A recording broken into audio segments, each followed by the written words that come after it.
Hi everyone, it's Amber Rochelle from amberrochelle.com, and I want to talk to you guys today about taking on other people's energy and picking up on other people's emotions and feelings and what you can do about that. So there's a lot of stuff out there. If you search the internet or read books or whatever, there's a lot of stuff out there about shielding yourself, protecting yourself, grounding yourself. And these are all really great, fantastic, wonderful tips, and they can work. But I have a little bit of a different perspective on this topic. And so I do encourage you to, play with grounding and shielding. And I can go into that a little bit, either in another vlog or later on. But what I want to really talk to you guys today is about how to, not shut yourself off to the world, because you don't want to completely close down or shut off your sensitive gift, right? It's not about, excuse me, shutting yourself off to the world. It's more about increasing your awareness of yourself and of your environment, and increasing your self-care. So really the first step to this is acceptance, because as a highly sensitive person or an empath, I mean, you are going to pick up other people's emotions. You are going to pick up their energies. It's part of who we are. It's part of what happens. So it's going to happen. So it's not so much about stopping it as it is lessening it, and then what to do with it once it happens. I apologize for any extra noises right now. I am in my backyard. It's beautiful and sunny for once in Seattle, so I thought I would take advantage of that. So anyways, acceptance, right? What you resist persists. We have to accept that this is part of our nature. It's part of our genetic makeup. It's part of who we are. And so it is something that we are going to have to deal with it.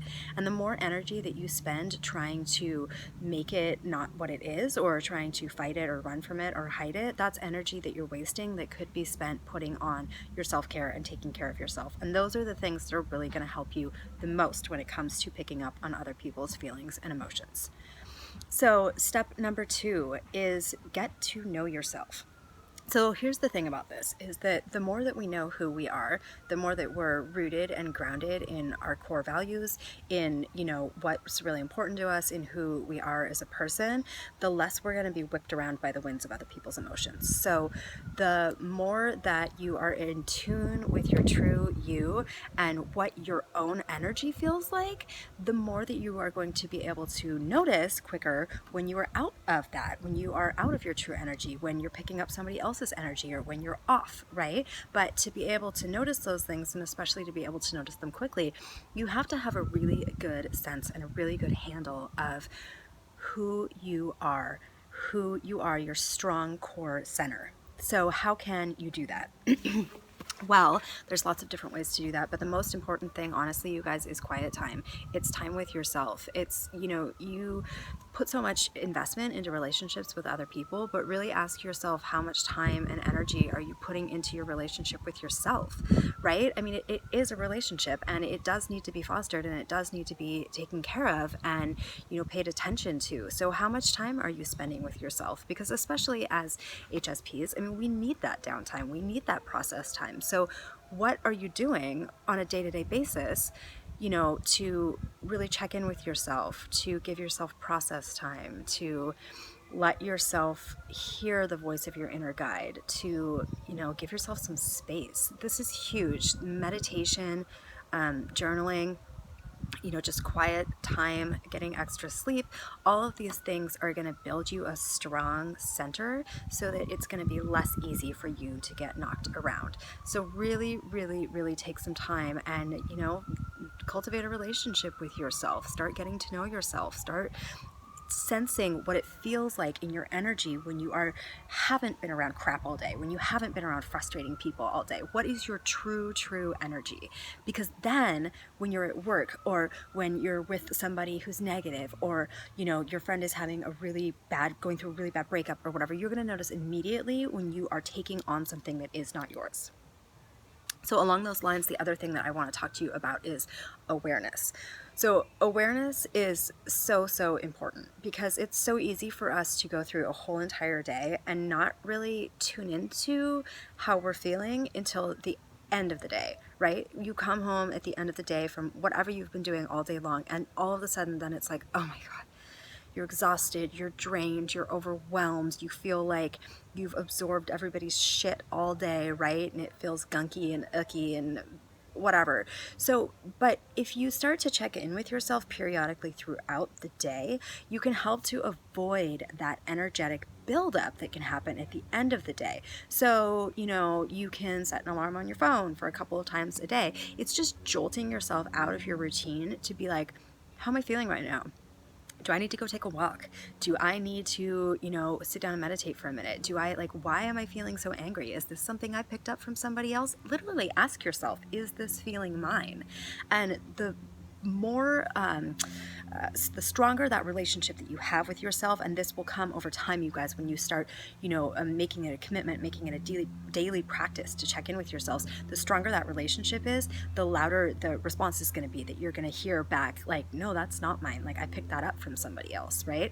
So this is not a quick fix. None of this is an overnight fix. And I know that's probably not what you want to hear, but but I promise you, because I've done this and I've worked it, and I do work it as a daily practice, and it makes such a huge difference. And do I still pick up other people's feelings and energies? Yeah. Again, acceptance. It's part of who we are. But I'm much more equipped to deal with it now, because I am filling myself up with my own energy, filling myself up with, my own spiritual connection and spiritual practice, and filling myself up with my own values of who I am. And I'm really strong and solid in that. And so that almost builds a protective barrier around me in and of itself. So yes, you can do things like, at the beginning of the day, before you start your day, you can say a prayer, or rather set an intention. Our thoughts are so much stronger than we give them credit for. So you can set an intention that as I go out into my day, help me to not pick up others' energies. Help me to notice when I am taking on somebody else's feelings. Help me to maintain my own energy throughout the day. And you can do this, you can, I'm sure you guys have probably heard of like seeing yourself in a pink bubble, or zipping yourself up, or, just imagining some sort of protective shield around yourself. It can sound a little silly, but it does work, and it's comforting in the moment. And this is something that you can do throughout the day, right? So if you're at work and you notice that you're getting kind of, like you're feeling kind of funky, go slip into the bathroom for a minute and do a short little prayer, meditation, intention setting, and bubble up or zip up or whatever resonates with you. That can work, but by itself, it's not going to be super helpful. So if you are doing that in conjunction with, the committing to your relationship with yourself, then I think it's going to be a lot more helpful for you.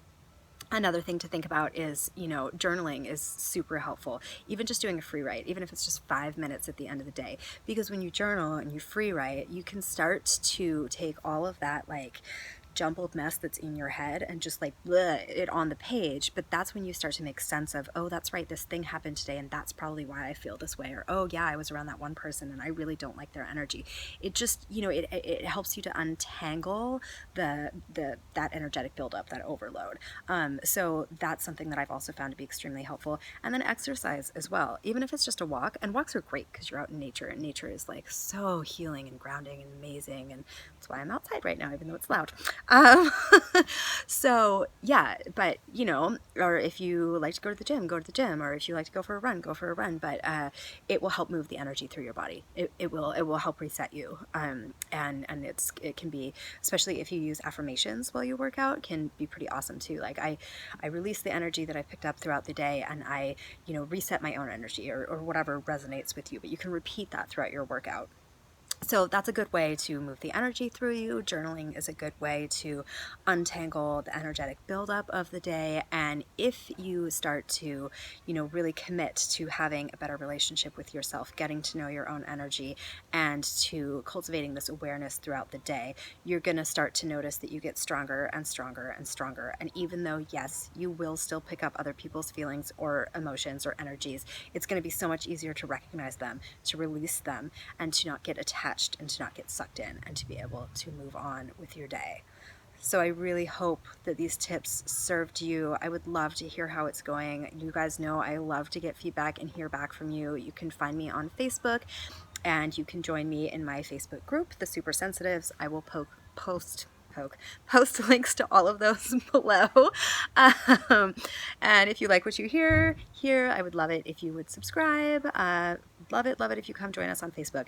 So anyways, I love you guys, and I hope you have a wonderful rest of your day. I will talk to you soon.